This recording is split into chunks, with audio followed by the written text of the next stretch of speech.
বলছি তার আগে আমি জাহাঙ্গীরনগরের পয়েন্ট একটু বলে দিই, যেহেতু ওখানে আমার প্রসঙ্গটা তুলেছেন। এটা হলো যে ওনার কথাগুলো শুনলাম আমি, তো আমার কথা হলো কি, যখন আপনি দেখলেন কয়েকটা পয়েন্ট, এখানে কালির পয়েন্ট, ব্যালটের মধ্যে কোনো নাম্বার নাই, এই পয়েন্ট, ব্যালটের সংখ্যা বেশি, এটা তো আপনি শুরুর দিনই দেখছেন, নির্বাচনের শুরুর আগেই দেখছেন না। নির্বাচনের দিন দেখেছেন, নির্বাচনটা স্টার্ট হচ্ছে তখনই হ্যাঁ, তো 10:30টার সময় তো আপনাকে আমি বললাম যে আমি 10:30টা থেকে ভাইস চ্যান্সেলরকে তখন আপনি প্রেস কনফারেন্স করলেন না কেন? সবাইকে ইনফর্ম করলেন না কেন? দেখেন আপনি কি করেছেন, এটা কিন্তু আপনি বলছেন, এটা কিন্তু আমি দেখিনি। না, আপনি বলেন। আমি আপনাকে ততটুকু দেখেছি যতটুকু আপনার ব্যাপারটা মিডিয়াতে এসেছে। বলেন।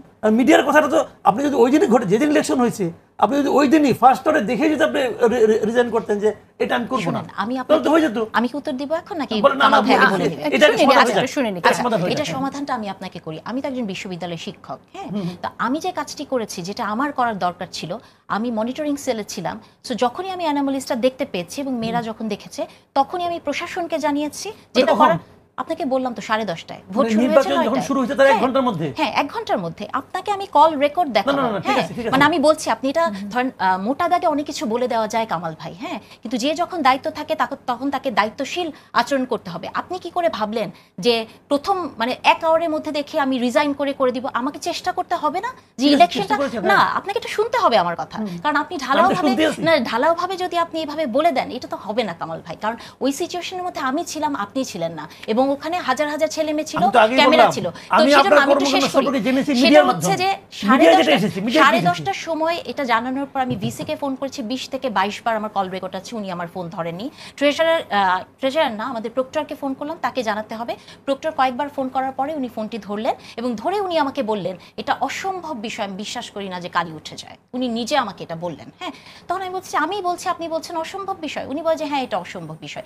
এরপরে আমি আরো কয়েকজন শিক্ষককে লাগাতার ফোন দিলাম, এবং এখানে অনেক মেসেজ আছে যে কয়েকজন লিখেছে নাহিন আপাকে কেউ হেল্প করেন। দেখেন, আমার দুঃখের জায়গাটা কিন্তু শুধু খালি ইলেকশন নিয়ে না। একজন নারী শিক্ষক যিনি একটা নির্বাচনের দায়িত্বে আছেন, তিনি যখন বিশ্ববিদ্যালয়ের সবচেয়ে নীতি নির্ধারক, সবচেয়ে পাওয়ারফুল লোকজনকে 20টা 25টা 30টা কল দেয়, এবং তখন যারা ফোনটি ধরেন না, তার মানে ওইখানে কি আমার সিকিউরিটি ছিল? সেখানে তো আমার সিকিউরিটি ছিল না। তো তারপরে যেটা হয়েছে, তারা এসে আবার ইলেকশনটাকে ঠিক করার চেষ্টা করেছেন। এই চেষ্টাটা ধরেন আমি কিন্তু তখন দায়িত্ব নিয়ে 1.5 ঘন্টার মতো, আপনি যেটা বলছেন যে আমি কেন তখনই বের হয়ে প্রেস কনফারেন্স করলাম না, আমি 1.5 ঘন্টার মতো ইলেকশনটা বন্ধ রেখে নর্মাল করার চেষ্টা করলাম, এবং আসলেন আবার শুরু হলো, তখনই আমরা পেলাম মাটির মধ্যে ব্যালট পেপার পড়ে আছে। এটা ছবি আছে, মাটির মধ্যে ব্যালট পেপার পড়ে আছে। তখন আমরা জানতে পারলাম ইভেন যে ট্রাঙ্কে করে আপনার ভোটার লিস্ট ইগুলো আসে, ব্যালট পেপারগুলো আসে, কোনো সংখ্যা লিখে দেয়নি যে এই প্যাকেটের মধ্যে 100টা আছে, তাই না? একটা হলে স্টুডেন্ট আছে 299, আপনার ব্যালট পাঠিয়েছে 400টা। এবং ইন্টারেস্টিং হচ্ছে, এই মুহূর্তে আমি একটা মেসেজ পেলাম যে এইখানে একজন স্টুডেন্ট বলেছে যে তাকে আমার ফলাফল ঘোষণা করে প্রথমে বলা হলো পাশ করেছি, এরপর সাত্তার স্যার কল দিয়ে বললেন 42কে ভুল করে 82 বলা হয়েছে, ভোট কাস্ট হয়েছে 469টি, কিন্তু ভোট হিসেব করে নাকি 513টি হয়েছে, আমার ভোট নাকি হয়েছে 22। এই যে এইমাত্র পেলাম। তারপর এরপরও যদি মাসুদ ভাই বলেন যে এটা ভিসি কে পদত্যাগ করানোর জন্য জাতীয়তাবাদী দলের 2 পক্ষ কাজ করেছে, এরপরও যদি উনি আমাকে সেই অভিযোগটি দেন যে আমি কেন সকাল 10টার সময় কনফারেন্স করলাম না, তাহলে আমার প্রতি অভিযোগ থাকবে কিনা জানবো আমরা। একটা ছোট বিরতি। কারণটা হলো কি, দেখেন এখানে জাতীয় নির্বাচনের প্রভাব ডাকসু নির্বাচনে পড়েছে, এবং প্রত্যেকটা জাকসুতেও পড়বে এবং রাকসুতেও পড়বে, জাতীয় নির্বাচনের প্রভাবটা পড়বে। আমি 2টো কারণ বলি আপনাকে। 1 নম্বর কারণ হলো, যেমন আওয়ামী লীগ আমলে বিএনপির কোনো নেতা কিন্তু থানা পর্যায়ের নেতা, উপজেলা পর্যায়ের নেতা কিন্তু এলাকায় থাকতে পারতো না, সবার নামে 10টা 20টা করে মামলা ছিল। যেই আওয়ামী লীগ চলে গেছে, মানে আওয়ামী লীগের নেতারা পালাই গেছে, যারা এখন আছে অবশিষ্ট, তাদের নামে কিন্তু ঠিক এর চেয়েও দ্রুত বেগে এই 10টা 15টা 20টা করে মামলা কিন্তু হয়ে গেছে।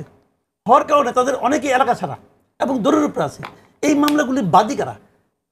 95% ক্ষেত্রে মামলার বাদী হলো বিএনপির লোকজন। এখন ছাত্রলীগের যে ভোটগুলি এখানে আছে, মানে ঢাকা ইউনিভার্সিটিতে, তারা কিন্তু নেতা না, বাট তারা ভোটার, ছাত্রলীগ সাপোর্ট করে।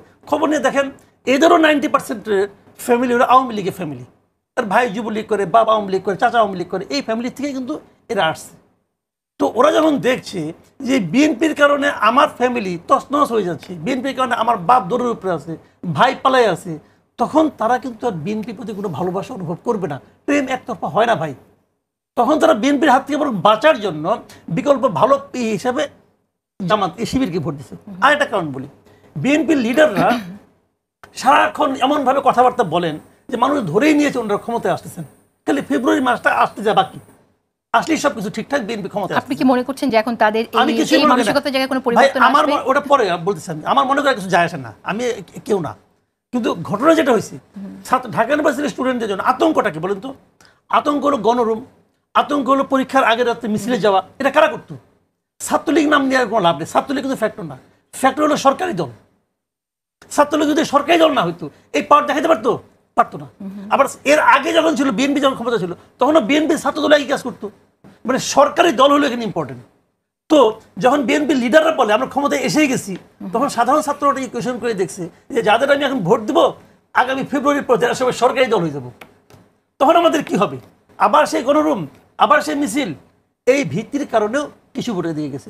3 নম্বর কারণ হলো, যেটা বলে শেষ করি, প্রার্থী যে আছে সেই প্রার্থীর ব্যক্তিগত যে অবয়ব, ব্যক্তিগত যে চালচলন, তার যে সামাজিক অবস্থান। হ্যাঁ, বলবেন যে বিএনপি তো গত 17 বছর 16 বছর ক্যাম্পাসে যাইতে পারে নাই, আপনার কি শিবির তো ওদের আঁচলের নিচে ছিল, সবই সত্য। কিন্তু যারা ভোট দিবে তারা এই আঁচলের নিচে থাকাটার ব্যক্তিটার চারিত্রিক বৈশিষ্ট্য তো 17 বছর ধরে দেখছে, তার মধ্যে নিশ্চয়ই কিছু ভালো পেয়েছে। এবং আমি মনে করি তুলনামূলকভাবে শিবিরের প্যানেলের লোকগুলিও বেশ ভদ্র। আপনি বলছেন যে ছাত্র দলের প্যানেলের যারা প্রার্থী তাদের আচরণ তুলনামূলকভাবে খারাপ? এদের তুলনায় খারাপ বলছি না, ওদেরটা বেটার বলছি আমি। আচ্ছা, হয়তো ওদেরটা স্বাভাবিক, ওদেরটা অস্বাভাবিক রকম ভালো হতে পারে। কিছু মেধাবী ছেলে এখানে আছে, এটাও ঠিক। এই যে শুনছি সেটা খুবই মেধাবী যে ইলেক্টেড হয়েছে, কিন্তু এগুলো তো মানুষের মধ্যে প্রভাব ফেলে। কিন্তু আমরা ছোটবেলায় কি করতাম, আমার বাবা বলতে তোর বন্ধু বান্ধবকে ওই যে ফার্স্ট হয় সেকেন্ড হয় তোর ফ্রেন্ড হয় না, তুই বাউন্ডারির সঙ্গে কেন ঘুরোস, এগুলি কিন্তু বলতো ভাই, এখনো বলে। এটা কিন্তু একটা ইমেজ মানুষের মধ্যে ধারণা কাজ করে। কিন্তু আসবো আপনার কাছে আবারও। দেখেন, এই যে 17 বছর ছাত্রদল যেতে পারেনি, হ্যাঁ, এটাকেও কামাল ভাই খুবই হালকাভাবে দেখছেন। হ্যাঁ, আমরা যদি লেভেল প্লেইং ফিল্ডের কথা বলি, এটাকে হালকাভাবে দেখার কথা। একটা ছেলের আচরণ আপনি দেখবেন কি করে? ও তো হলেই ঢুকতে পারেনি, ওকে তো মেরে বের করে দেওয়া হয়েছে, ওই ছেলেকে তো কেউ চিনে না, তাই না? তো তাহলে আপনার আচরণ বোঝার জন্যও তো কিছুটা সময় লাগে। তো লেভেল প্লেইং ফিল্ড তো আসলে নাই, এটা তো সবচেয়ে বেশি সত্য কথা। এখন যে কথাগুলো আমি আরও অন্য জায়গা থেকেও বলতে চাই, যে শিক্ষক রাজনীতি নিয়ে সবসময় কথা আসে, তাই না? শিক্ষকরা তো আর্মি নয় যে তারা ভোট দেয় না। তো তার যেহেতু মতামত আছে, সে সাদা হতে পারে, কালো হতে পারে, নীল হতে পারে, বেগুনি হতে পারে, অসুবিধা নাই। সে তো কোনো না কোনো জায়গায় ভোট দেয়। তাহলে সে যেখানে ভোট দেয় তার মানে সে দলকে পছন্দ করে, তাহলে সেটা কেন সে বলতে পারবে না? আমি তো এটা কোনো সমস্যা দেখি না। সমস্যাটা কোথায় হয় জানেন? যখন কমপ্লিটলি দলীয় নিয়োগ হয়, যে আপনার রেজাল্টের কথা ভাবছেন, যেটা আমরা গত 15 বছর দেখেছি।